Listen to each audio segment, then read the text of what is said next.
Et bonsoir tout le monde, bienvenue. Bienvenue à tous ce soir. Bienvenue. On ne voit pas la tête. Hop. Ok.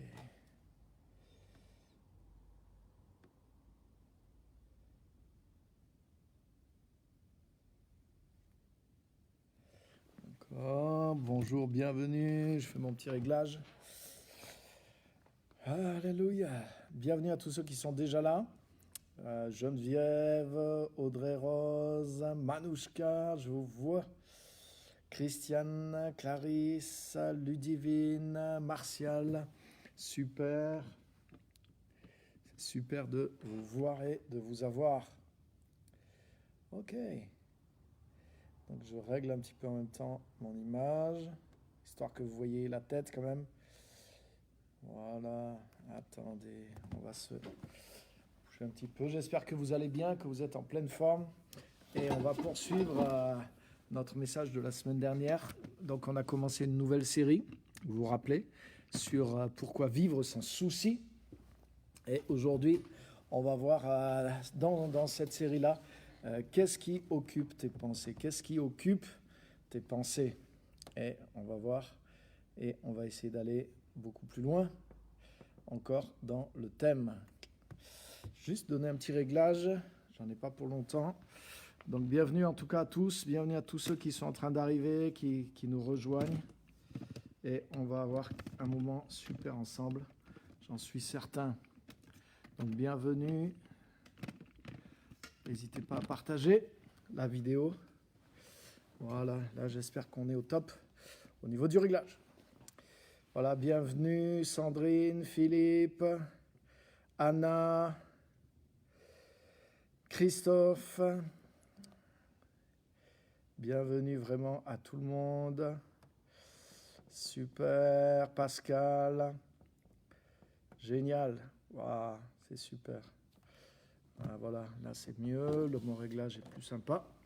Encore un petit peu et on est parfait. Donc bienvenue à tout le monde, bienvenue sur le live. N'oubliez pas que vous pouvez poster vos commentaires, vos remarques, vos questions aussi.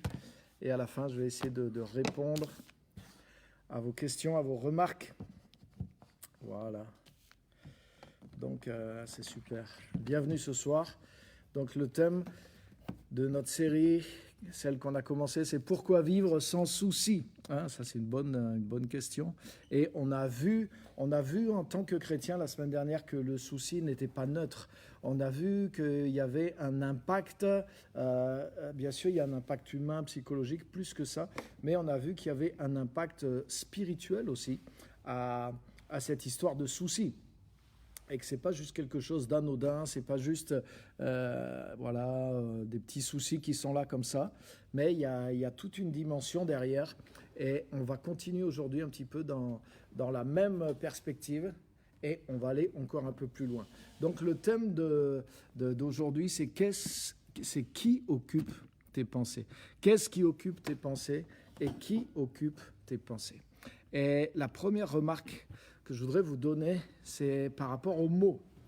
Le choix du mot et de l'expression aujourd'hui, mais c'est volontaire. Qui occupe tes pensées? Et en fait, je pense à quelque chose de vraiment stratégique, parce que le mot « occuper », lorsque, on peut dire « je suis occupé à travailler dans tel ou tel sens », mais aussi, c'est aussi un terme de stratégie militaire. Par exemple, il y a tel pays qui occupe une partie d'un territoire d'un autre pays. Donc là, c'est question d'envahir et d'occuper un territoire. Et c'est dans ce sens-là. Et je voudrais on l'a vu l'autre fois, on a vu qu'il y a une liaison spirituelle avec cette histoire d'inquiétude. Et au travers même de l'expression aujourd'hui, je voudrais que vous puissiez faire ce lien et que vous puissiez vous rendre compte que qu'est-ce qui m'occupe? Mais vous voyez, il y a un double sens au mot. Qu'est-ce qui occupe mes pensées? Qu'est-ce qui m'occupe? Qu'est-ce qui occupe mes pensées? Et qui occupe mes pensées au travers de ce qui m'occupe et qui me préoccupe? Et vraiment, je voudrais que vous fassiez le lien, parce que ce lien est vraiment réel. Et il y a il y a une stratégie de l'adversaire pour nous occuper et pour prendre nos pensées. Et on a vu l'autre fois, qu'est-ce que c'est qu'une inquiétude ? Dans le sens où dit la parole de Dieu, ça ne veut pas dire qu'il n'y a pas des inquiétudes légitimes. Bien sûr, il y a des choses qu'on doit se préoccuper, des choses qu'on doit s'inquiéter. Mais lorsque ça devient une obsession, que ça devient quelque chose qui est vraiment une angoisse, une inquiétude, qui tourne en boucle, sans qu'on n'est pas en train d'y réfléchir pour apporter des solutions, mais c'est quelque chose qui nous fait souffrir et qui occupe complètement notre pensée. Alors là, nous devons avoir le discernement que c'est mauvais. Ça nous est interdit d'ailleurs plusieurs fois, c'est ce qu'on a vu la semaine dernière. Et aujourd'hui, je veux amener un petit peu la réflexion plus loin avec ce mot, qu'est-ce qui occupe et qui est-ce qui est en train d'occuper mes pensées et d'une manière stratégique. Vous devez réaliser ça que quand il y a quelque chose qui vient comme ça dans notre vie et dans nos pensées, et qui a un caractère obsessionnel et qui vient réellement occuper constamment. Et c'est ça le but de l'inquiétude, c'est d'occuper constamment nos pensées, c'est de venir s'établir quelque chose qui tourne. Et vous allez voir que je vais détailler dans cette série parce que je ne veux rien laisser passer à l'ennemi. Et je sais que c'est quelque chose de tellement important dans la vie chrétienne. Des fois, en tant que chrétien, on voit le combat spirituel là où il n'est pas. Des fois, on pense que l'ennemi est affairé à ceci, affairé à cela. Et on ne voit pas des fois comment nos propres pensées sont tenues, comment elles sont occupées dans le sens militaire qu'on est en train de voir ce soir. Donc je voudrais nous aider au travers de cette série pour nous libérer complètement et libérer vraiment nos pensées pour qu'elles puissent fonctionner selon le royaume de Dieu. Parce que bien sûr, Dieu agit en nous, Dieu produit en nous le vouloir et le faire. Comment Dieu agit en nous ? Dieu agit en nous en produisant le vouloir et le faire. Philippiens 2,13. Donc ça veut dire que le Saint-Esprit, en fait, travaille beaucoup avec nous. Souvent, on pense on imagine plutôt que Dieu agit de l'extérieur ou que Dieu nous parle d'une manière qui est complètement extérieure à nous-mêmes, indépendamment de nous-mêmes. Et souvent, on pense que Dieu travaille indépendamment de nous-mêmes. Mais Philippiens 2,13 montre que, en fait, là où Dieu veut en venir avec nous, et c'est ce qu'on voit aussi dans Jean chapitre 15, si vous lisez tout le chapitre de Jean 15, « Je suis le cep, vous êtes les sarments ».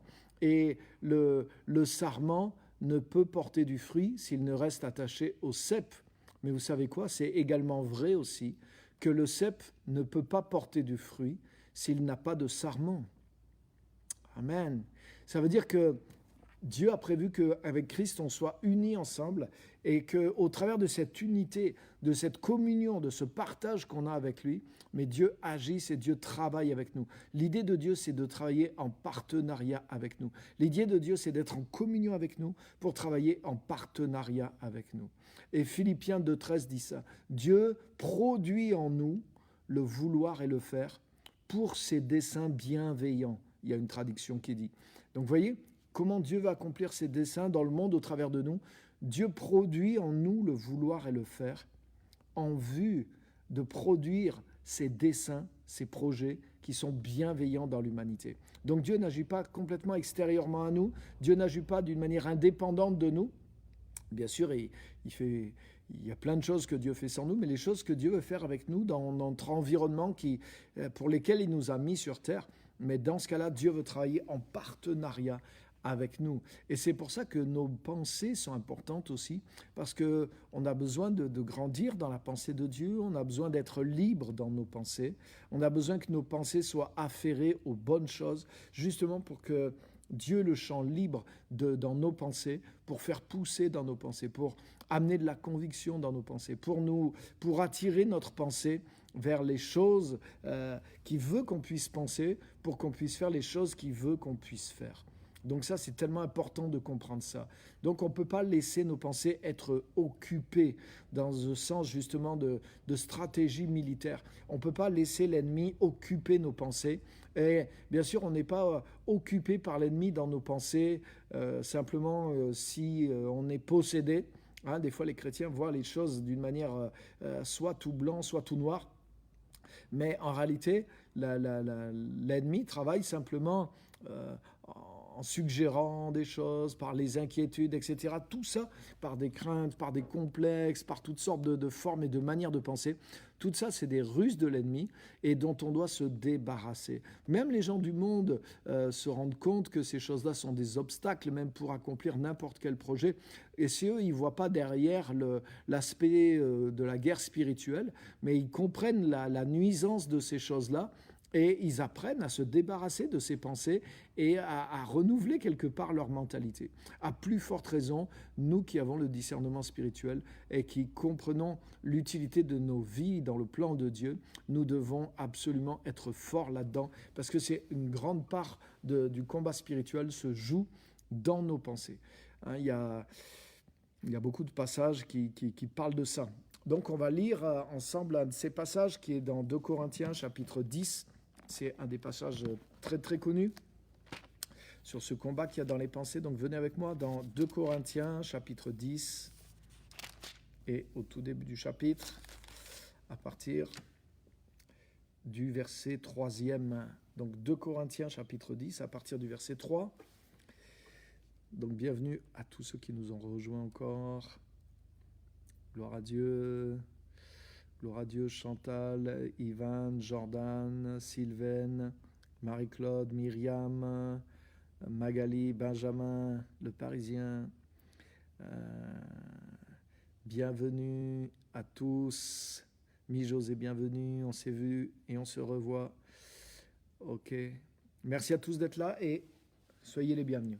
Donc on va lire 2 Corinthiens chapitre 10 et à partir du verset 3. En effet, si c'est bien dans la chair que nous vivons, ce n'est pas selon la chair que nous combattons. Car les armes avec lesquelles nous combattons ne sont pas celles de la chair, de la nature humaine. Cependant, elles ont le pouvoir, du fait de Dieu, de démolir des forteresses. Nous démolissons les raisonnements et toute hauteur qui s'élève contre la connaissance de Dieu, et nous nous emparons de toute pensée pour l'amener captive à l'obéissance du Christ. Waouh! Donc là, on se rend compte, tu vois, l'apôtre Paul ne parle pas directement du diable ou des démons, il parle de forteresses de pensée, de raisonnement, mais il parle que pour démolir ces forteresses de pensée, de raisonnement, nous ne combattons pas avec des armes qui sont charnelles, mais nous utilisons des armes qui sont puissantes de la part de Dieu pour démolir ces forteresses. Hein, les raisonnements et toute hauteur qui s'élève contre la connaissance de Dieu. Donc on voit qu'il parle d'un combat qui est spirituel, puisqu'il nous dit qu'il faut des armes spirituelles pour déloger ces pensées, abattre ces raisonnements qui deviennent comme des forteresses. Donc, bien sûr, c'est des choses qu'on peut...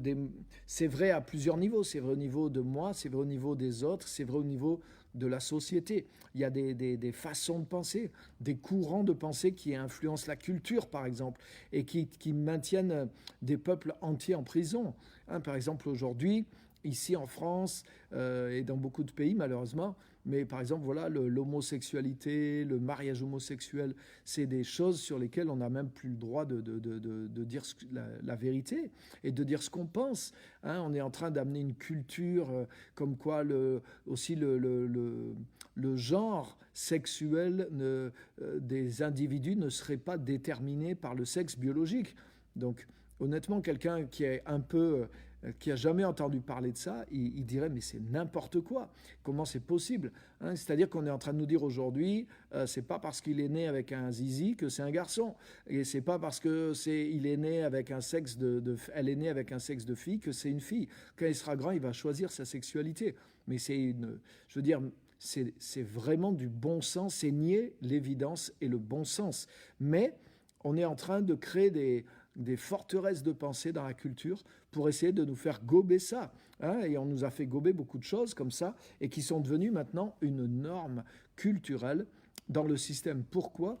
Parce que c'est comme ça que l'ennemi travaille pour construire des systèmes de pensée qui deviennent de véritables forteresses, des raisonnements qui s'élèvent contre la connaissance de Dieu. C'est-à-dire que c'est des manières de penser et qui deviennent bien sûr des manières de vivre et qui s'élèvent contre la connaissance de Dieu. Donc on voit bien derrière que qui c'est qui s'élève contre la connaissance de Dieu. Il y a même dans le mot original qui s'élève prétentieusement, orgueilleusement contre la connaissance de Dieu. Donc on voit derrière, il n'est pas nommé, mais on voit derrière l'origine diabolique de ces choses-là. Donc bien sûr, c'est vrai au niveau de la société, c'est vrai au niveau des raisonnements quand on veut amener l'évangile ou les valeurs du royaume de Dieu à d'autres personnes. On voit les résistances qu'il peut y avoir dans les pensées, etc., etc. Mais avant toutes ces choses-là, ça commence par nous-mêmes aussi.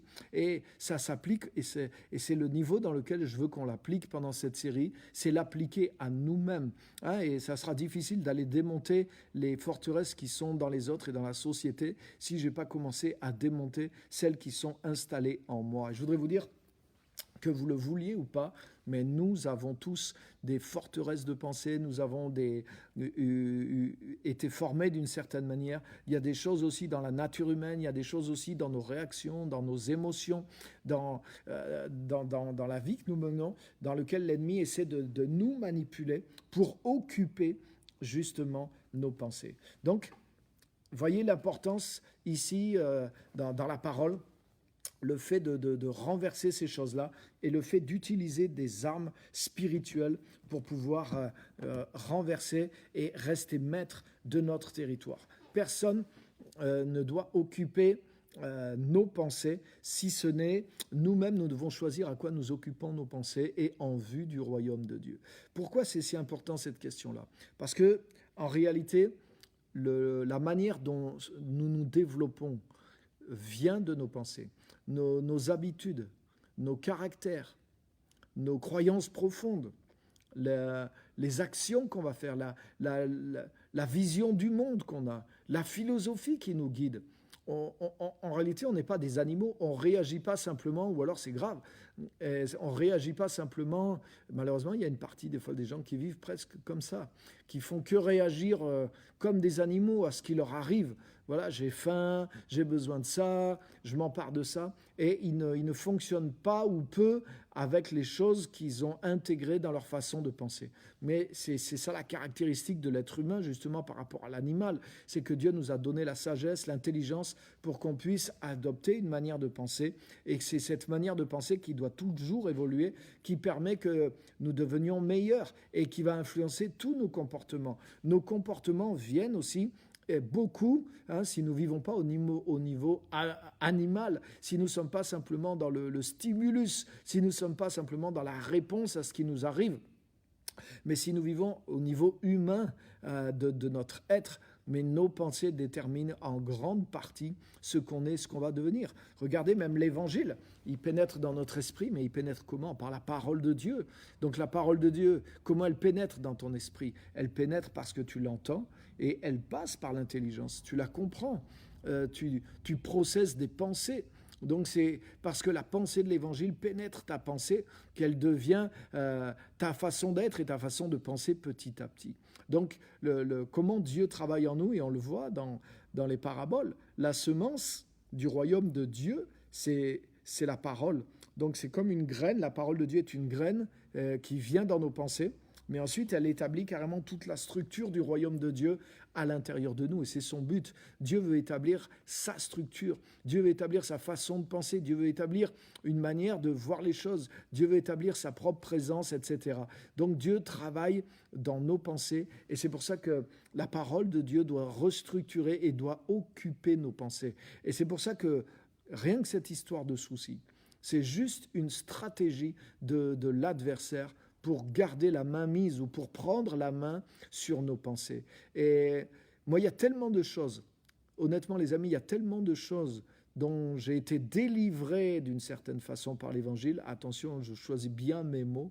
Je n'ai pas été délivré par des miracles, par des moments de prière, parce que des démons sont sortis, parce que quelqu'un a prié pour moi, mais j'ai été libéré parce que j'ai peu à peu installé la façon de penser qui venait de la parole de Dieu. J'ai arrêté des systèmes de pensée qui étaient à l'intérieur de moi sans que je m'en rende compte. Et en fait, en démontant ces forteresses, en libérant un territoire qui était occupé dans mes pensées, mais ça m'a délivré d'émotions négatives, ça m'a délivré d'état d'âme, ça m'a délivré de stérilité, d'improductivité, de jalousie, de manière d'être, de beaucoup de choses qui sont dans l'individu charnel et qui viennent parce que sans qu'il s'en rende compte, ses pensées sont occupées, parce qu'il fonctionne avec des systèmes automatiques de l'ennemi en réalité, comme l'inquiétude, comme les choses comme ça, qui sont plantées dans les pensées et qui viennent occuper notre mentalité et notre esprit. Donc je voudrais en voir plusieurs dans cette série pour pouvoir les déraciner et vous amener dans cette délivrance, vous amener dans cette liberté qui va permettre ensuite à Dieu d'avoir une base solide et établie en vous et qui permettra à Dieu d'agir au travers de nous comme on l'a vu, Dieu produit en nous le vouloir et le faire. Donc c'est vraiment des choses tellement importantes, c'est vraiment des choses clés. Et voilà la question aujourd'hui, qui occupe nos pensées? Et je voudrais vous montrer quelque chose. Dans ce qu'on l'avait déjà vu la semaine dernière, dans le problème, le réel problème de l'inquiétude et des inquiétudes qu'on a, c'est que l'inquiétude, c'est comme une pensée. C'est ce qui va vous permettre de le repérer, ce que j'entends par inquiétude, ce que la Bible nous interdit d'avoir. Ça ne veut pas dire qu'on doit être insouciant, je le répète, mais l'inquiétude, c'est des pensées à caractère obsessionnel et qui viennent finalement nous détruire. C'est comme un programme exactement qui tourne en boucle et qui vient percer, démolir et nous anéantir. Et vous savez comment ça se passe. Tu ne peux plus arrêter ta pensée, ou du moins c'est très difficile, mais il faut le faire. Et du coup, tu n'arrives plus à... Ça te met la crainte, ça te met l'angoisse, tu te sens écrasé par les problèmes, les soucis, etc. Donc, tu n'es pas en train de réfléchir pour trouver une solution. Tu es en train de subir une pensée, quelque part, qui t'effraie, qui t'épouvante et qui tourne en boucle à l'intérieur de toi. Donc ça, c'est quelque chose de vraiment négatif. Il y a absolument rien de positif là-dedans. Et c'est quelque chose qu'on doit repérer et qu'on doit se défaire. Donc je ne veux pas revenir sur ce qu'on a vu l'autre fois. Si vous voulez comprendre un peu le mécanisme de l'inquiétude et voir l'origine aussi mauvaise de ça, revenez sur le message de la semaine dernière. Et on voit dans la parole plusieurs choses qui viennent de ça. On a vu l'autre fois que même les soucis du siècle présent et l'attrait trompeur des richesses dont parle la parabole du semeur étouffent la bonne semence, le royaume de Dieu, même dans quelqu'un, et le rendent infructueux. Aujourd'hui, on va aller plus loin et je vais vous montrer plusieurs choses. Je voudrais vous montrer que donc cette espèce de souci, tel qu'on vient de le définir, cette inquiétude, qui est cette vrille, cette pensée obsessionnelle qui nous saisit et qui veut nous détruire, mais il y a différentes sortes de choses qui marchent en plus et qui occupent justement le territoire de nos pensées et qui veulent essayer de maintenir leurs mains et leur fonctionnement sur nous. Et vous allez voir que beaucoup de vos problèmes dans la vie, beaucoup de vos problèmes émotionnels, beaucoup de vos problèmes psychologiques, beaucoup de vos problèmes spirituels et beaucoup même de choses qui vous retiennent d'être efficaces dans votre vie de tous les jours viennent simplement de ça et de cette forme de combat spirituel. C'est pour ça que je sais l'importance du combat qu'il y a dans nos pensées et c'est pour ça que je veux donner une série sur plusieurs choses. Je vais vous montrer plusieurs points qu'on va aborder dans la série. Donc dans ce type de pensée émotionnelle, et on va le voir aujourd'hui, je pense peut-être entièrement ou en partie, il y a les doutes de toutes sortes de doutes que l'ennemi utilise et qui travaillent en vrille nos pensées. Donc on va le détailler tout à l'heure. Il y a des soucis d'ordre émotionnel, c'est-à-dire que, par exemple, l'inquiétude matérielle, il y a une émotion qui va avec, c'est la crainte. Il y a souvent une émotion qui est reliée à des pensées, et cette émotion, elle vient attaquer quelque chose qui est fragile en nous. L'insécurité, Donc du coup, mince, comment je vais faire? J'ai pas assez d'argent. Comme les disciples dans la barque, on n'a pas pris assez de pain. C'est pour ça que Jésus... Donc il y a une émotion qui est liée à ça. Et quand tu es sujet à cette émotion et à cette pensée, parce qu'il y a peut-être je sais pas, un manque de confiance en soi, il y a une certaine faiblesse, sentiment de faiblesse à l'intérieur de soi. Donc il y a un souci qui vient par rapport à un fait, comme les disciples dans la barque, ils avaient oublié de prendre du pain. Mais tu vois, il y a une émotion, il y a un état émotionnel qui se rattache à cette pensée ou à ce type de pensée. Et c'est ça qui provoque quelque chose d'obsessionnel et qui crée de la souffrance à l'intérieur de soi. Parce on se sent angoissé. Les disciples se sentaient en faute par rapport à Jésus. Ils se sentaient culpabilisés. Par exemple, la culpabilité. La culpabilité, c'est pas qu'une pensée, c'est un état émotionnel aussi. Et le diable est l'accusateur, vous le savez. Donc par exemple,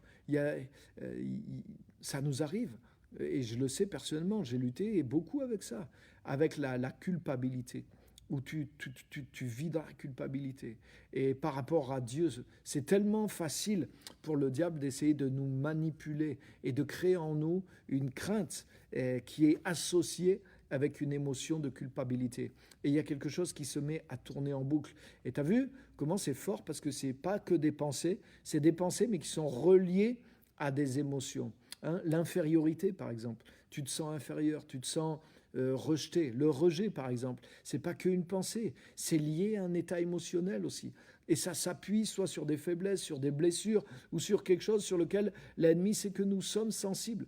Mais du coup, hop, ça nous inquiète. Ouais, mais là, et on ne sait pas pourquoi, et on se retrouve plongé dans un état. Le découragement, la dépression, le manque de confiance en soi. Vous voyez, tout ça, c'est des états émotionnels, mais qui sont liés à des pensées obsessionnelles. Et du coup, cette pensée qui tourne en nous, la négativité. Il y a des gens, par exemple, qui voient tout négativement. Et du coup, ils sont toujours découragés. Ils sont toujours dans un état de défaitisme, par exemple. Et malgré que ça ne soit pas rationnel. Mais eux, ils voient toujours le mauvais côté de la chose. Donc, c'est des pensées, une manière de penser, mais qui est associée à un état émotionnel. Ils ne s'en rendent pas compte. Et en fait, tous ces états émotionnels dont je viens de parler, qui sont liés à des pensées obsessionnelles, mais vous voyez, quand ça tourne en boucle en nous, mais ça nous occupe, c'est-à-dire que ça occupe notre temps, ça occupe nos pensées, mais ça nous occupe dans le sens stratégique aussi. Et si vous remarquez, toutes ces choses-là que je viens de citer, elles sont toutes, absolument toutes contraires à un autre état d'esprit qui est associé à une autre façon de penser, qui s'appelle la foi. Pardon. Vous le remarquez, tu ne peux pas être dans le complexe d'infériorité, en train de craindre que tu ne vas pas y arriver, que les autres sont mieux que toi, etc., etc. Et puis, ces choses négatives se relient entre eux. Par exemple, si tu te laisses aller à l'infériorité, mais tu peux vite passer dans le découragement, ou tu peux vite passer dans la jalousie, ou tu peux vite passer dans la dépression. Donc, tu vois, tout ça, c'est des forteresses de pensée qui s'installent en nous, dans nos émotions, etc., et qui développent une base de quelque chose qui est toujours contraire à la foi. C'est-à-dire, c'est le contraire d'une mentalité de foi. Alors que quand le Saint-Esprit renouvelle notre intelligence, mais ça crée au contraire une manière de penser, une base solide de pensée, qui est aussi reliée avec des émotions qui sont toutes des émotions positives. Et du coup, il y a la lumière, comme on avait vu l'autre fois. Jésus dit, si la lumière qui est en toi et lumière, alors tout ton corps sera éclairé. Il parle de notre vie intérieure. Et il dit, mais si la lumière qui est en toi est ténèbres, alors combien seront grandes ces ténèbres? Ça veut dire que tu peux être chrétien, tu peux être né de nouveau, mais si tes pensées qui sont là pour donner de la lumière à tout ton être intérieur, si ces pensées, elles sont occupées par ce genre d'inquiétude émotionnelle, obsessionnelle, et c'est des zones de ténèbres finalement qui s'installent en nous, et du coup, au lieu de notre organe intérieur qui est fait pour voir Dieu, qui est fait pour produire de la lumière, le voilà il est dans les ténèbres à présent. Et du coup, ça devient impossible de fonctionner comme Dieu veut qu'on fonctionne. Donc, tu vois, on peut être chrétien, on peut être né de nouveau, mais cette histoire de pensée fait qu'on n'est pas libre. Et toi, tu peux ressentir les effets de l'oppression, de la tristesse, et tu peux demander la prière, mais c'est des schémas de pensée, des manières de penser que des fois on ne s'en rend pas compte, mais on les accepte, on marche avec ces choses-là, on est trompé, mais on marche avec ces choses-là. Donc personne ne peut nous libérer par la prière. C'est à nous de découvrir, au travers par exemple de ce que vous êtes en train d'entendre ce soir, c'est à vous de comprendre comment ça fonctionne et de dire, mais là j'ai repéré, il y a une forteresse de pensée en moi, waouh, donc du coup je ne vais plus me laisser faire, je ne vais plus rentrer dans ce jeu-là, je sais que tout ça est faux et je vais dynamiter tout ça, je vais résister à tout ça, je vais refuser de rentrer dans ce fonctionnement et je vais m'en libérer, je vais renverser cette forteresse de pensée comme on l'a lu ensemble dans 2 Corinthiens chapitre 10. Donc là, ce que je suis en train de vous dire, ces formes d'inquiétude dont je suis en train de parler et qu'on verra à chaque fois, c'est des forteresses de pensée, comme on l'a vu dans 2 Corinthiens.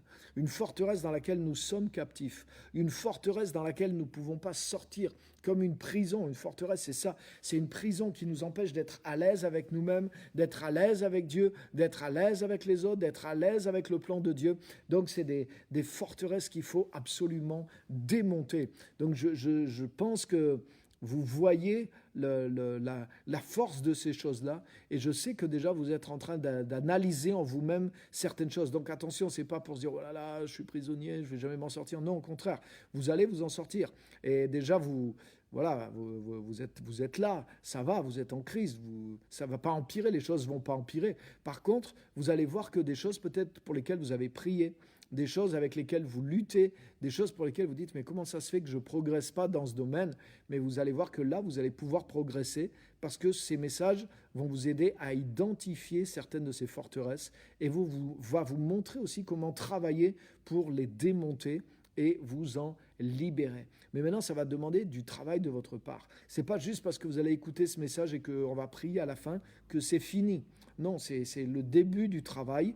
Mais si vous voyez repérer vraiment des choses, mais travaillez dessus et vous allez voir que même si ça prend quelques temps, quelques semaines, mais vous allez installer une nouvelle habitude en vous et vous allez être débarrassé à vie après de ces choses-là. Donc ça en vaut véritablement la peine.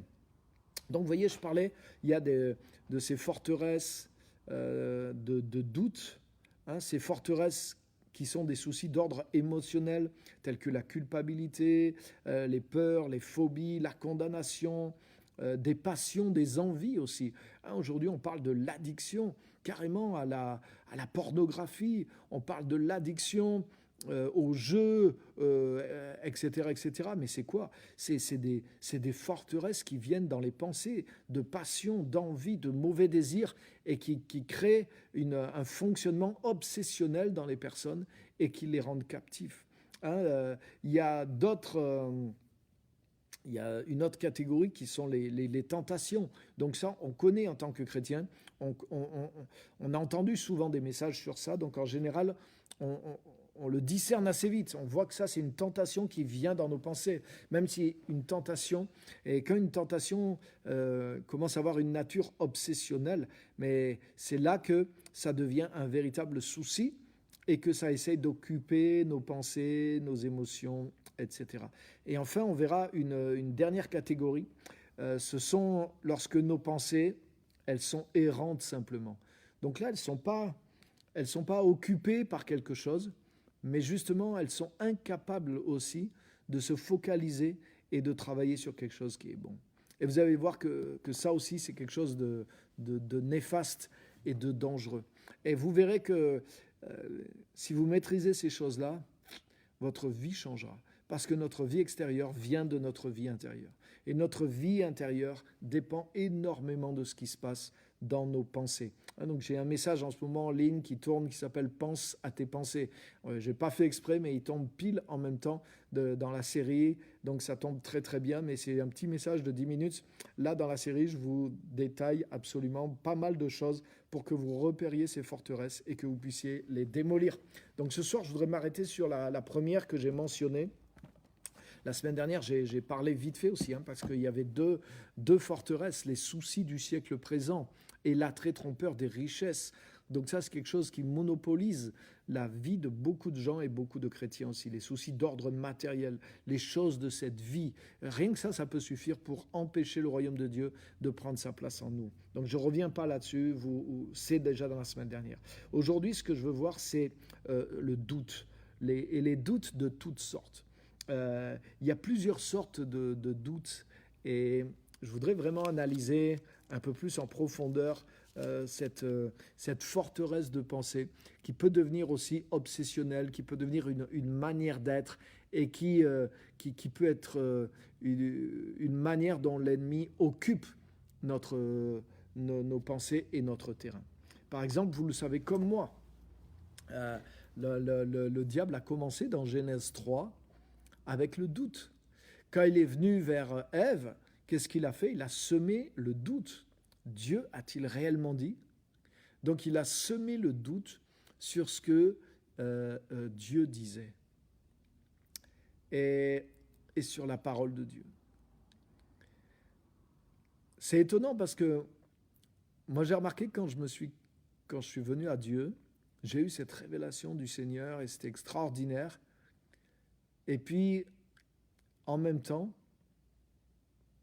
je doutais. Quand les choses étaient finies, waouh, j'analysais, je doutais, mais attends, est-ce que c'est pas parce que tu t'es persuadé que tu as vécu ça, mais est-ce que c'est vraiment Dieu, est-ce que ceci?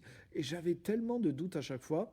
Donc, bien sûr, je passais par des temps de doute, de réflexion, et puis bon, ma conclusion était toujours bonne. Hein. Je me disais, non, c'est vraiment Dieu, c'est sûr, je peux pas le nier, mon analyse est bonne, même, mais pendant le temps, je doute, je perds la foi, je suis comme attaqué dans mes pensées, c'est un moment difficile. Et puis un jour, je me suis rendu compte d'une chose, je me suis dit, mais attends, pendant des années, j'ai fait n'importe quoi, je prenais de la drogue, je prenais des risques, je fréquentais des gens, je faisais des choix sans réflexion. Et je ne doutais pas de ce que je faisais. J'avais pas de doute, j'avais pas de... Pourtant, c'était dangereux ce que je faisais. Je le savais. Si j'avais utilisé mon intelligence, j'aurais pu savoir qu'il y avait réellement des dangers. Et pourtant, je ne doutais pas. Et c'est là que j'ai compris aussi. Je me suis dit, mais attends, il y a quelque chose là. Là, il y a une feinte. Il y a un diable. Et je me suis rendu compte comment ça se fait que quand il s'agit de la vérité, waouh, là, je prends toutes mes précautions, je réfléchis 10 fois une chose avant de le faire, avant de m'engager, avant de croire, avant d'accepter les choses. Et c'est là que j'ai compris qu'il y avait quelque chose qui n'était pas logique. Et j'ai compris qu'il y avait une ruse de l'ennemi qui travaillait avec le doute. Et c'est tout à fait vrai. Donc ça ne veut pas dire qu'il ne faut pas utiliser la réflexion et l'analyse, bien sûr, on peut le faire, mais il faut aussi savoir qu'une des armes favorites de l'ennemi, c'est le doute. Et ce n'est pas juste semer le doute sur Dieu et sur la parole de Dieu, c'est aussi semer le doute sur nous, sans arrêt, et de créer même, si possible, une forteresse de doute. Par exemple, quelqu'un qui n'a pas confiance en soi, c'est quelqu'un qui doute constamment de soi. C'est-à-dire qu'à chaque fois qu'il y a quelque chose... Hop, ça y est, la personne ne s'en rend même pas compte, mais elle se remet à douter d'elle-même. Ah oui, mais là, est-ce que c'est vraiment pour moi? Ah oui, mais là, est-ce que je suis capable de le faire? Ah oui, mais là, regarde. Oui, mais ça, c'est les autres qui le font. Ah oui, mais eux, ils sont meilleurs que moi. Ah, ils sont plus sages que moi. Ils sont plus expérimentés. Ah, ou ils sont plus forts, ou ils ont plus d'argent, ou ils sont plus jeunes, ou ils ont fait plus l'école, ou ils ont eu telle ou telle occasion spirituelle, ou ils ont tel don dans leur vie. Et du coup, ah ouais, non, mais moi, c'est sûr qu'avec moi, ça sera difficile que ça marche. Et là aussi, tu vois, il y a des pensées qui se mettent à tourner sans arrêt. Donc c'est là qu'on retrouve cette inquiétude, cette pensée obsessionnelle, mais c'est lié aussi à un état émotif, à un état de l'âme qui est le doute en fait. Et tu vois comment ces choses-là ont une emprise sur nous. Et ça nous arrive, et je sais, par exemple pour moi, combien de fois ça m'est arrivé de lutter jour après jour sans m'en rendre compte. Hein, tu as pris des résolutions, et puis tu te lèves le matin, et puis tu commences à penser... Et il y a un doute qui vient tout doucement, qui s'installe dans tes pensées. Et des fois, c'est tellement de temps pour réfléchir, pour vaincre le doute, pour prier, pour retrouver de la foi, pour retrouver l'assurance, retrouver une parole de Dieu. Moi, ça m'est arrivé combien de fois de rechercher une parole de Dieu pour quelque chose dont je savais qui était vrai, de quelque chose que le Saint-Esprit m'avait convaincu. Mais c'est comme si l'assurance diminuait. Pourquoi? Et le doute essayait de s'installer parce que les pensées arrivaient, des états émotionnels. Mais comment je vais relever ce défi? Comment je vais pouvoir faire ça? Et est-ce que Dieu m'a vraiment parlé? Ou même si c'est pas dit comme ça, mais c'est un état de doute qui essaye de s'imposer à toi, qui essaie de rentrer en toi et qui essaie d'occuper le terrain de tes pensées. Et si le doute s'installe, mais tu es paralysé, quand tu n'as pas confiance en Dieu ou que tu n'as plus confiance en toi ou que tu n'es pas sûr que ce que tu fais, c'est vraiment ce qu'il faut faire, quand tu perds cette assurance, cette conviction, mais c'est tout un état et c'est toute une paralysie qui opère. Et tu te rends compte que l'ennemi comme ça peut bloquer simplement par tes pensées tout ton appel, tout ton ministère, toute une église, tout un pays, parce qu'il y a un doute qui vient, hein, un complexe d'infériorité. Par exemple, imagine, si parce que tu es de telle ethnie ou telle culture ou telle couleur, par exemple, tu arrives à croire, comme on a essayé de le faire croire à des populations, que tu es inférieur, que tu es en dessous. Mais tu te rends compte le doute dans lequel tu vis, même quand tu as la liberté, même quand tu vas oser faire les choses, mais il y a tout un espèce de truc de doute qui est là et contre lequel tu dois lutter, et tu dois lutter sans cesse. Et c'est une forteresse de doute et qui peut t'empêcher, même sur des générations, de passer dans une autre dimension. Donc voyez la force qu'il y a dans ces choses-là, dans le combat spirituel. Mais quand tu comprends ces choses-là, quand tu comprends que c'est des forteresses de pensée, et alors tu vas commencer à les renverser. Tu vas les analyser, tu vas dire mais tout ça est faux. Et tu vas apprendre à ne pas laisser ta pensée rentrer dedans. Par exemple, je vais vous montrer quelque chose. Lorsqu'il s'agit de la tentation directe, hein, admettons, je sais pas, vous êtes tenté de voler quelque chose. Admettons, vous seriez en difficulté financière et puis tac, je sais pas, vous avez une occasion de faire un truc, hop, vous pouvez voler quelque chose, d'un coup, ça ne se verra pas. Mais immédiatement, même si vous avez la pensée, la tentation de faire ça, immédiatement, en tant que chrétien, dans votre pensée, vous savez que non. Ah non, ça c'est une tentation, c'est mal. C'est tellement évident que c'est facile pour vous de résister. Et vous n'allez pas y réfléchir pendant des heures, normalement, j'espère en tout cas. Mais normalement, vous ne réfléchissez pas pendant des heures parce que c'est évident. Hein, ou si vous êtes dans une tentation, pour les hommes en particulier, ou même pour les femmes, d'ordre sexuel, tac, vous vous trouvez dans une situation et là vous dites « Ah !» Mais là vous dites « Non, ça je sais que c'est une tentation, je sais que c'est mal », comme Joseph qui s'est retrouvé tenté par la femme de Potiphar. Voilà, c'était clair, il savait que non, ça c'est des choses, en tant que chrétien, c'est non. Ça c'est des choses, c'est clair, c'est évident. Donc du coup, quand c'est une tentation, vous la refusez et vous ne laissez pas ça rentrer dans votre esprit. Eh bien, je vais vous dire, il faut que vous vous habituiez à avoir ce même type de réflexe lorsque maintenant, c'est ce type de pensée qui viennent. Par exemple, au lieu de douter tous les jours ou plusieurs fois par semaine sur telle ou telle chose que vous savez, que la parole de Dieu vous dit, que le Saint-Esprit vous a déjà dit, et des fois vous restez comme ça dans la morosité, dans la tristesse, pour finalement après abandonner cette pensée. Vous dites, bon, de toute façon, il faut que j'y aille, de toute façon, il faut que je le fasse, de toute façon, il faut que j'avance. Donc de toute façon, vous prenez des décisions qui sont basées sur la foi et sur ce que vous avez déjà décidé. Mais vous avez perdu beaucoup de temps et vous vous êtes aussi affaibli émotionnellement, intérieurement, spirituellement, parce que vous avez laissé cette place quelque part à des pensées de doute et qui sont liées à des émotions de manque de confiance en vous, de vous comparer aux autres, etc. etc. Pourquoi ? Parce que vous ne le voyez pas directement comme une tentation foncièrement mauvaise. C'est comme si vous allez un petit peu argumenter avec ses pensées, avec ses émotions quand elles viennent vers vous. Et c'est exactement ça la stratégie du diable. Stratégie du diable, c'est comme jouer au ping-pong. Hein, il vous envoie une balle et il attend que vous répondiez. Et c'est ça, quand c'est une tentation foncièrement mauvaise, qu'est-ce qu'on fait ? On ne répond pas, on dit « Ah mais ça non, ça serait voler, ça serait mentir, ça serait être malhonnête, ça serait être infidèle. » Donc du coup, on ne renvoie pas cette balle. Mais quand c'est des pensées plus sournoises, et regarde, c'est ce qu'Ève a fait. Regarde la balle de diable. Téling, Dieu a-t-il réellement dit ? Et si elle avait tout de suite vu le piège, elle aurait dit non, ça c'est du doute, c'est remettre en question Dieu. Donc ça, non, je sais que c'est mauvais. J'ai même pas besoin, je rentre pas là-dedans, je ne rentre pas dans la discussion. Ça reste à l'extérieur de moi. Et du coup, elle serait pas tombée. Mais elle a renvoyé la balle. Non, Dieu a dit qu'on peut manger de tous les arbres. Du coup, le diable a renvoyé la balle à nouveau. Ah bon ? Dieu a dit que vous pouviez manger de tous les arbres, mais non. Mais regarde, Dieu sait que si vous mangez de cet arbre, alors vos yeux s'ouvriront, etc. Et elle a renvoyé la balle. Et elle est rentrée dans le jeu de l'ennemi. Et c'est exactement ça. Et je voudrais, par exemple, par rapport à ces questions de doute, je voudrais vous aider à discerner ces choses-là et à devenir imperméable, à revêtir l'armure de Jésus-Christ et à vous débarrasser de ces choses-là. Le doute est de l'ennemi. Regardez ce que le diable a fait avec Jésus. Il ne lui a pas dit « Est-ce que Dieu a réellement dit ?» Mais il est venu vers Jésus, il lui a dit « Si tu es fils de Dieu, ordonne que les pierres deviennent du pain. Si tu es fils de Dieu. » Mais Dieu venait de lui dire à son baptême « Tu es mon fils bien-aimé en qui j'ai mis tout mon plaisir. » Donc c'était une affirmation. Donc le diable vient dire « Si tu es fils de Dieu. » Tu as vu le serpent, qu'est-ce qu'il fait? Il fait « Rappelle-toi de ça. » Là, le serpent, il siffle. Et quand il siffle, il dit « Mais si, mais si c'était vrai, mais si cela. » Autrement dit, c'est du doute. Mais si c'était vrai. Ah, si Dieu t'avait vraiment choisi. Ah, mais si Dieu t'avait vraiment parlé. Ah, mais si tu étais vraiment comme Dieu dit. Ah, mais si les gens t'aimaient. Ah, mais si tes enfants étaient comme ça. Ah, mais si tu réussissais vraiment.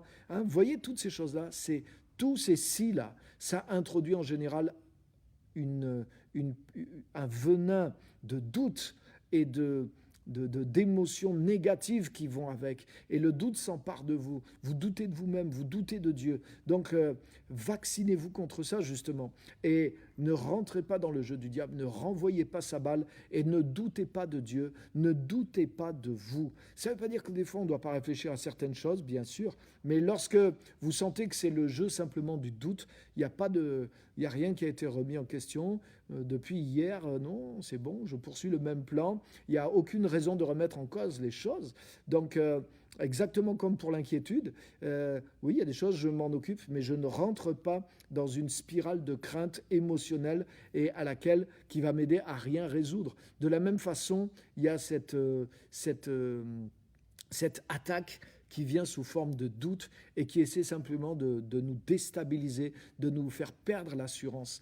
La foi en Dieu doit produire la confiance en vous. La plupart de ceux que Dieu appelait avaient confiance en Dieu, mais ils n'avaient pas confiance en eux. Et Dieu leur a appris à avoir confiance en eux. Hein, quand Dieu a appelé Moïse, il a dit quoi? Il a dit « Qui suis-je? Qui suis-je » Autrement dit, oui, Dieu, je sais que toi tu peux. Mais moi, qui suis-je pour faire ça? Mais si Dieu te choisit, c'est que Dieu a confiance en toi. Donc si tu n'as pas confiance en toi alors que Dieu t'a choisi pour faire ce que Dieu te dit de faire, mais quelque part, c'est que tu n'as pas vraiment confiance en Dieu. Puisque si Dieu t'a fait confiance, c'est que Dieu sait que tu es capable de le faire ou que Dieu va réussir à le faire au travers de toi. Donc tu dois mettre ta confiance en toi pour faire ce que Dieu t'a dit de faire. Et même s'il y a quelques erreurs, ça fait partie aussi. Dieu l'a prévu, ne t'inquiète pas pour ça. Donc ne doute pas de toi. Apprends à ne plus douter. Apprends à être confiant par défaut. Apprends à garder ta confiance. Hein, Paul disait, j'ai confiance que maintenant, comme toujours, soit que nous vivions, soit que nous mourions, Christ sera glorifié dans ma vie, hein, parce que je vais dire ou parce que je vais faire. Il avait une assurance, il avait une confiance, pas simplement en Dieu, mais aussi dans sa propre vie, dans ce que Dieu allait faire avec lui, dans les choses qu'il allait faire, etc., etc. Donc la foi en Dieu doit développer une confiance beaucoup plus grande en nous-mêmes. Et bien sûr, le chrétien, il a tellement peur des fois, ouais, j'ai peur de me tromper, j'ai peur de l'orgueil, etc., qu'il finit par accepter le doute sur lui. Mais Jésus était le Fils de Dieu et le diable a essayé de mettre le doute sur ce qu'il était. Si tu es Fils de Dieu, jette-toi d'en haut. Si tu es Fils de Dieu, change les pierres en pain. Et Jésus ne s'est pas laissé du tout, il n'a pas renvoyé la balle, il est écrit. Il est écrit, il a gardé une pleine confiance dans le fait qu'il était fils de Dieu. Donc le diable a essayé de déstabiliser Jésus dans la confiance qu'il avait dans la position que Dieu lui avait donnée. Pourquoi? Parce que la foi opère. Justement, la foi, c'est de la confiance. Donc, pour qu'on opère dans la foi, la confiance en Dieu, mais la confiance en nous est fondamentale aussi. Hein, c'était le cas pour Gédéon. Il croyait que Dieu voulait l'utiliser. Il croyait en Dieu, du moins, mais il ne croyait pas que Dieu voulait l'utiliser. Ah, il a dit, ah non, moi je ne peux pas, je suis trop petit, je suis trop ceci, je suis trop cela. Et il a fallu que non seulement Dieu fortifie sa foi en Dieu, mais que Dieu fortifie sa foi en lui-même, parce qu'il avait des forteresses de pensée à l'intérieur de lui. Donc je voudrais vous encourager à avoir du discernement et à comprendre que le doute, quand ce doute systématique, quand ce doute associé avec des émotions négatives vous concernant, commence à vous occuper et à vous attaquer, mais rejetez-le comme vous le faites avec une tentation. Ne perdez pas votre temps à répondre à ces pensées et à rentrer dans ce processus de pensées et d'émotions négatives qui ne cherchent qu'une seule chose, à vous occuper, c'est-à-dire à prendre la place dans votre âme, à remplacer la foi, à remplacer l'assurance, à remplacer le courage, à remplacer l'action par le doute, par la peur, par l'inaction, par la morosité, par la crainte, l'infériorité. Le doute nous déstabilise et le doute nous rend incapables d'agir et d'être spontanés, d'être joyeux. Le doute vient mettre la crainte et la méfiance à l'intérieur de nous. Le doute est l'ennemi de la foi. On ne peut pas avoir la foi et douter. Jésus dit, si vous avez de la foi et que vous ne doutez pas, vous direz à cette montagne, ôte-toi de là, jette-toi dans la mer, par exemple. Donc, Jacques aussi dit que celui qui doute, il est semblable au flot de la mer qui va d'un côté et d'autre. Donc, vous devez comprendre que le doute n'est pas anodin. Et ce n'est pas juste le doute sur l'existence de Dieu, mais que c'est plus subtil que ça. Et le doute et toute forme de doute qui vous concerne aussi doit véritablement être important. Donc il y a toutes sortes de doutes sur votre physique, sur votre âme, des doutes spirituels, des doutes relationnels. Quand on doute, mais comment les gens vont me croire? Est-ce que les gens vont m'aimer? Est-ce que les gens vont penser de moi? Est-ce que cette personne, elle n'est pas en train de penser de moi?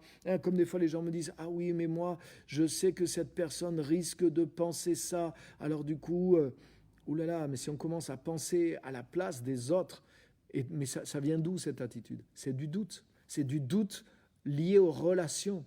Ça veut dire que, oui, nous, on est peut-être quelqu'un qui attachons beaucoup d'importance aux relations, et c'est vrai que c'est important. Mais du coup, à chaque fois qu'on est dans le doute par rapport à ça, mais il y a quelque chose qui n'est pas bon. Donc, on doit s'affranchir de ces choses-là. C'est du temps perdu, c'est de l'énergie émotionnelle perdue, c'est des gens qui vivent constamment là-dedans, ils ne se rendent pas compte, mais c'est des forteresses émotionnelles qui s'installent en eux. Et c'est ce qui fait que des fois, des gens deviennent même étranges dans leur manière, dans leur relation. C'est parce qu'ils ont tellement, même à leur insu des fois, adopté un certain fonctionnement qu'ils se sont complètement emmurés dans ces fonctionnements-là. Donc faites attention à cette forteresse-là qui est la forteresse du doute. Vous voyez, ça peut agir concernant vous-même, par rapport à votre âme, votre physique, votre vie spirituelle, vos relations, dans le ministère, dans votre appel aussi. L'esprit de doute, cette pensée du doute qui vient sans cesse essayer de vous freiner dans l'avancement de votre appel. Dieu vous parle, ou vous avez une parole de Dieu, une vision, une prophétie, waouh, vous avez vu, vous êtes poussé, vous êtes chaud, vous êtes emballé, et là, ça s'ouvre devant vos yeux. Vous savez que vous pouvez faire ces choses, vous savez que vous pouvez les accomplir, et vous commencez à y travailler. Ou comme le week-end qu'on a eu pendant 3 jours, extraordinaire. On a des outils, on voit clair, mais des fois, il suffit que quelques jours passent, et tu as vu, la forteresse du doute essaye de revenir. Donc, non seulement vous devez apprendre à ne pas rentrer dans le jeu du doute, mais vous devez garder toujours à l'esprit les choses qui créent de la foi, qui créent de la vision, qui créent de la confiance. Vous devez créer cet environnement et vous renouveler dans votre foi, dans vos pensées, dans votre vision, pour pouvoir rester toujours dans la foi, dans l'assurance, parce que ça, c'est la forteresse de Dieu pour renverser celle du doute. Donc voilà, aujourd'hui, je voudrais juste vous parler de ça, de la forteresse du doute, et vous voyez qu'elle a plusieurs déclinaisons. Par exemple, sur vos décisions. Les gens indécis, c'est des gens qui doutent de toutes leurs décisions. Le doute sur ton mariage. Par exemple, beaucoup de mariages, une des clés de l'ennemi pour renverser un mariage, c'est le doute. Je commençais à douter, mais est-ce que c'était vraiment la personne que Dieu m'avait donnée? Ah oui, regarde, peut-être que aussi ici, ah oui, à la même époque, il s'était passé ça. Et il y avait aussi telle prophétie. Moi, je l'ai vu, des gens qui sont revenus en arrière sur leur mariage d'un coup. Ah oui, mais Dieu leur avait parlé. Mais pourtant, quand ils se sont mariés, c'était l'inverse. Dieu leur avait bien dit de se marier. Dieu leur avait confirmé. Mais du coup, ils se rappellent maintenant qu'en même temps, il y avait aussi d'autres prophéties qui semblaient dire le contraire. Ou ils avaient lu tel truc à tel moment. Oh, mais d'où ça vient, ça? C'est venu par le doute. Le doute s'est infiltré en eux. Et ils ont trouvé des raisons maintenant pour douter et pour renverser. L'ennemi essaye de...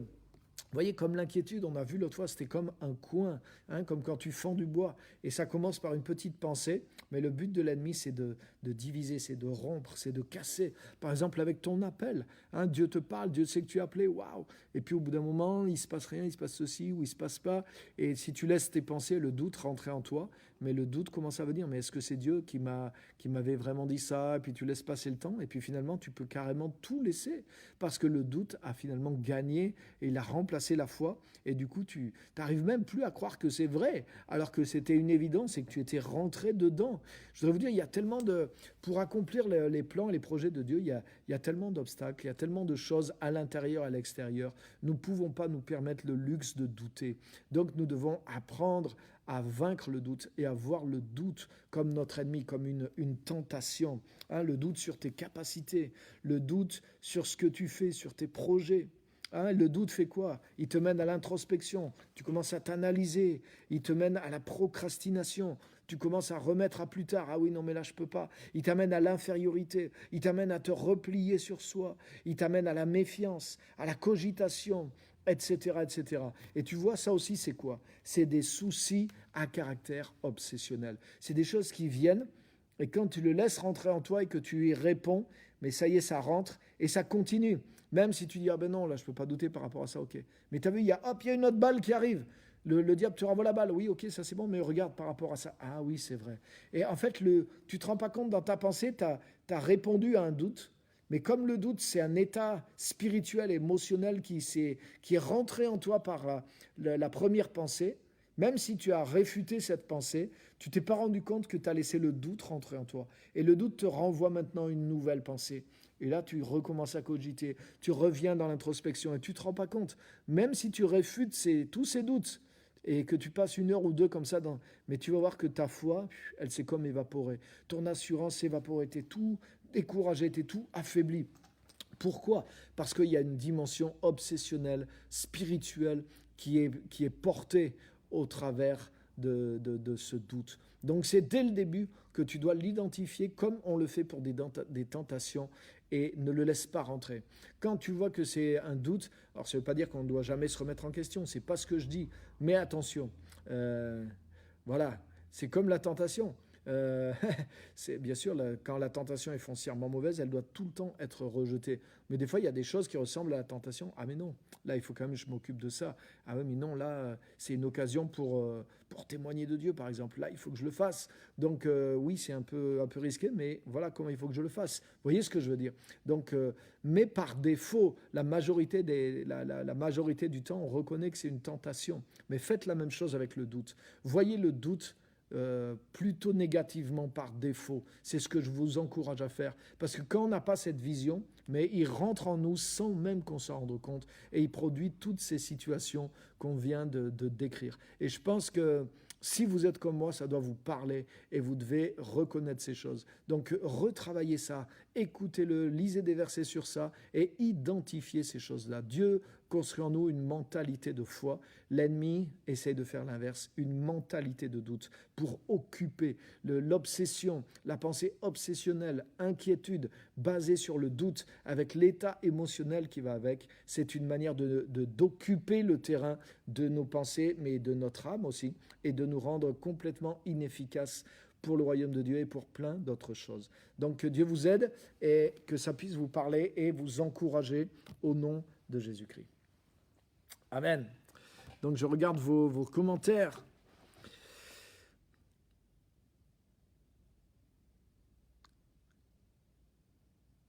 Alors.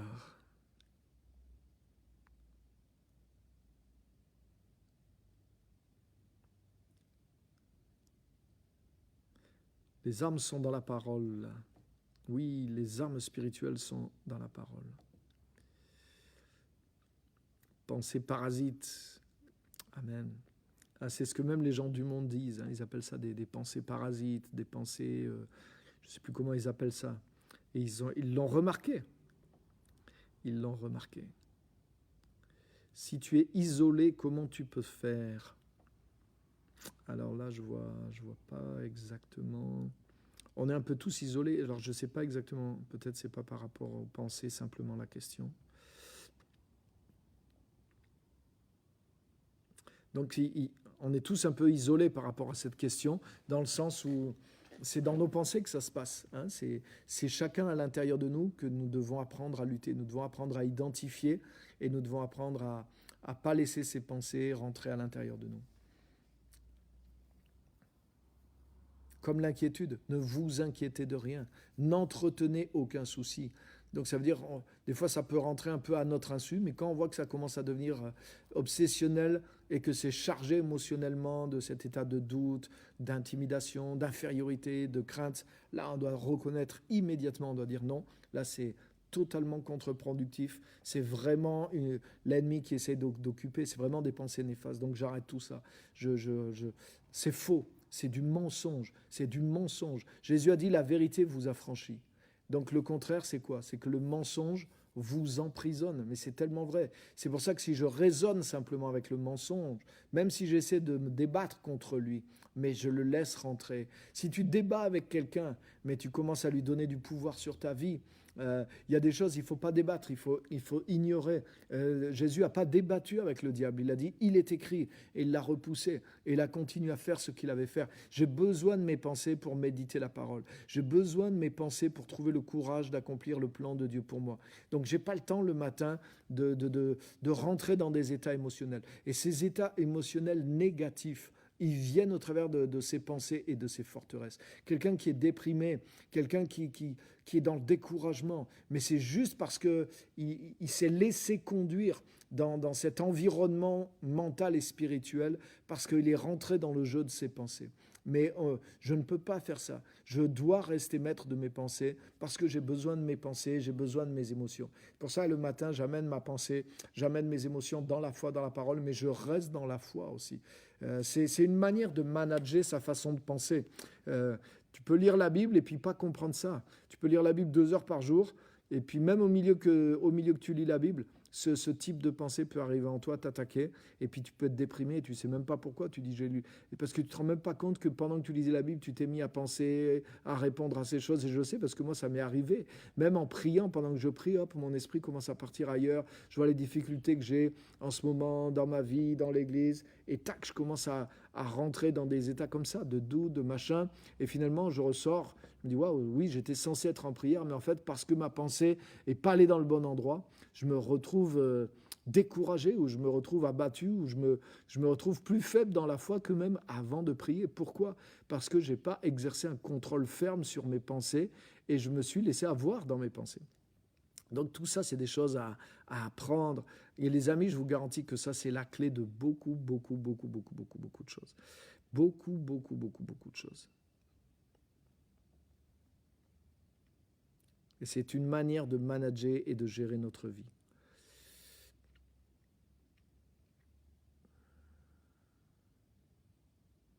Amen. Un cancer de l'esprit, le doute, absolument. Il y a une différence entre se remettre en question et douter, absolument. Ce que l'ennemi essaie de faire, c'est un doute systématique. C'est ça l'inquiétude. L'inquiétude dont parle Jésus, c'est comme quelque chose de systématique. C'est-à-dire que ça n'arrête pas. C'est un système, c'est une machine qui, de toute façon, tu as beau lui dire tout ce que tu veux, tout va bien, il va douter. Exactement comme le négativisme, c'est une machine. Même si la personne, tout va bien, mais elle va trouver que ça ne va pas. Parce que c'est quelque chose, celui qui est dépressif, mais tout va bien. Et il va te dire, mais c'est à cause de ça que ça ne va pas. Et puis tu lui dis, mais non, regarde, ça s'est arrangé. Ou tu lui arranges la situation. Mais il continue d'aller mal par rapport à autre chose. Où il va dire, ah oui, d'accord, ça c'est vrai, mais regarde, il y a ça aussi. Et vous connaissez des gens comme ça. Donc c'est pas rationnel, c'est un système, c'est quelque chose de systématique. Donc c'est pour ça, ces choses-là, ce système, il faut le casser, parce que sinon ça occupe, dans le sens stratégique, notre territoire. Alléluia.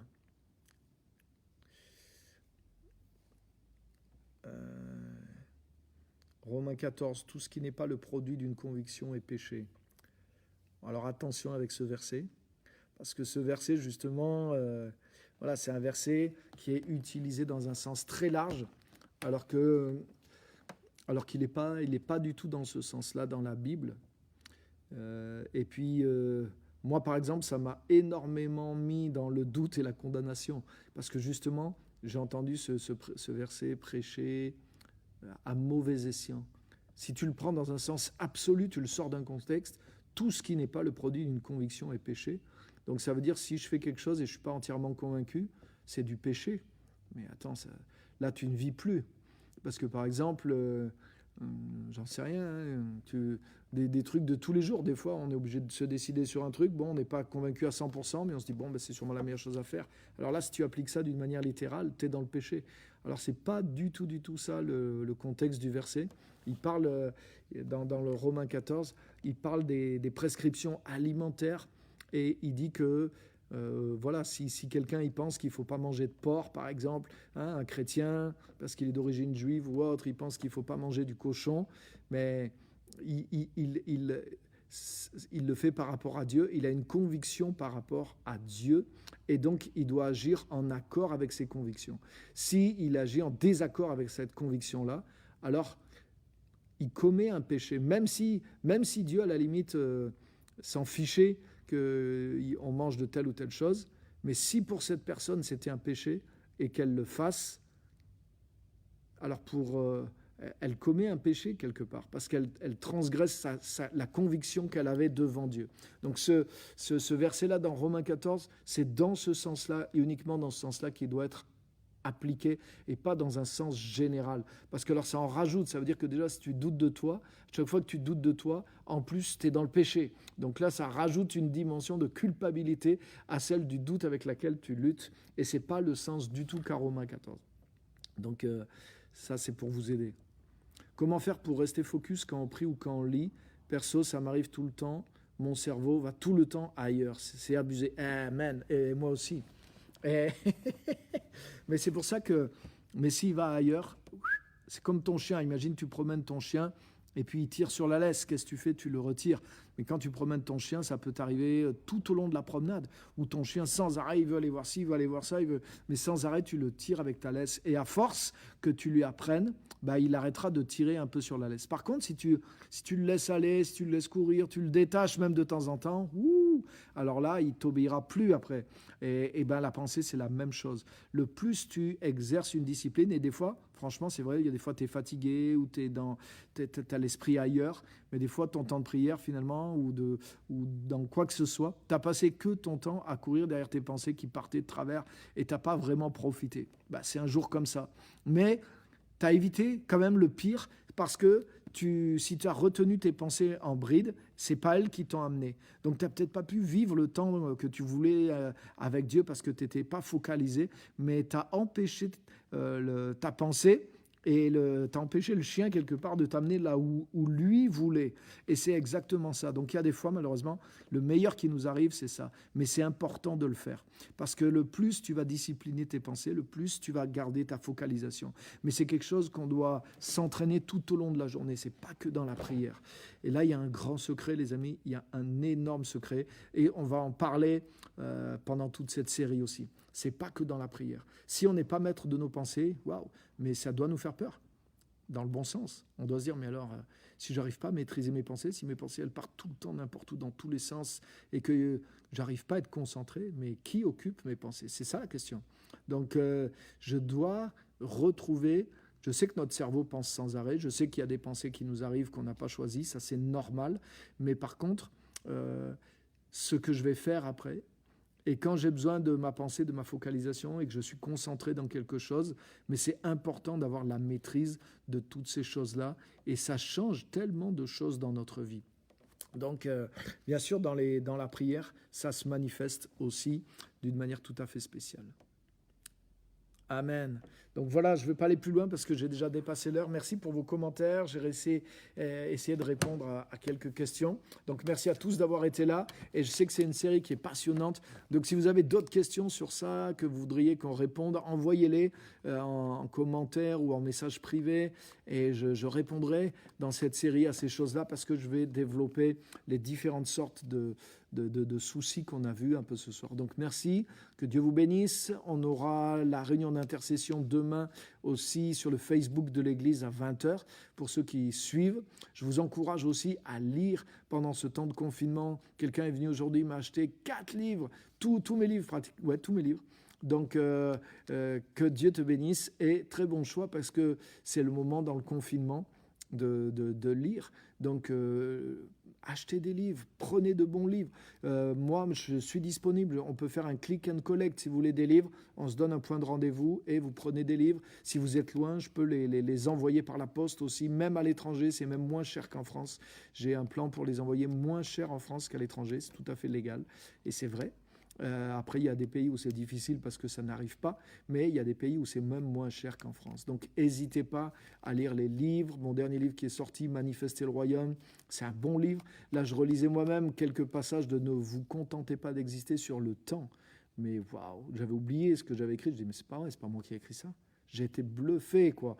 Et je vais le relire régulièrement, le chapitre, là, parce que j'en ai besoin, et c'est fort, c'est pointu, c'est waouh, c'est stimulant. Et ça m'a beaucoup fait de bien encore de relire ces choses-là aujourd'hui. Donc je vous encourage. Ça aussi, c'est une manière de garder vos pensées focalisées dans votre appel, dans la bonne direction, en nourrissant votre pensée. Une des raisons pour lesquelles nos pensées, elles divaguent dans tous les sens, c'est qu'on les laisse aller. Des fois, avec toutes les distractions, toutes les choses, c'est bien des fois de relâcher, de se permettre du temps. Mais si on vit, qu'on passe tout le temps de choses à l'autre, un coup sur WhatsApp, un coup sur ceci, après un film, après un machin, après les nouvelles, après la radio, après... notre pensée, elle jongle avec des milliers de choses et c'est pas étonnant qu'on ait du mal à être concentré. Donc on doit apprendre à retrouver vraiment le contrôle de nos pensées. Watchman enseignait ça déjà il y a des dizaines d'années avant qu'il y ait toutes ces choses-là. Et il l'enseignait vraiment d'une manière où il voyait le combat spirituel qu'il y avait derrière. Et il avait raison, totalement raison. Donc soyons pas dupes et vous allez voir le bénéfice si vous appliquez ces choses-là. Ça va vous libérer de choses que vous ne soupçonnez même pas. Il y a des choses qui vont disparaître de votre vie. Vous direz, mais j'ai plus ça. Je me sens plus comme ça. Avant, je me sentais toujours triste. Avant, je me sentais toujours incapable. Avant, je n'osais pas entreprendre. Et vous allez voir que ça vient par des forteresses de pensée que vous apprenez à repérer, à démonter, à refuser avec les états émotionnels et spirituels qui vont avec. Que Dieu vous bénisse. Merci à tous d'avoir été là. Partagez le message et à bientôt. Bye.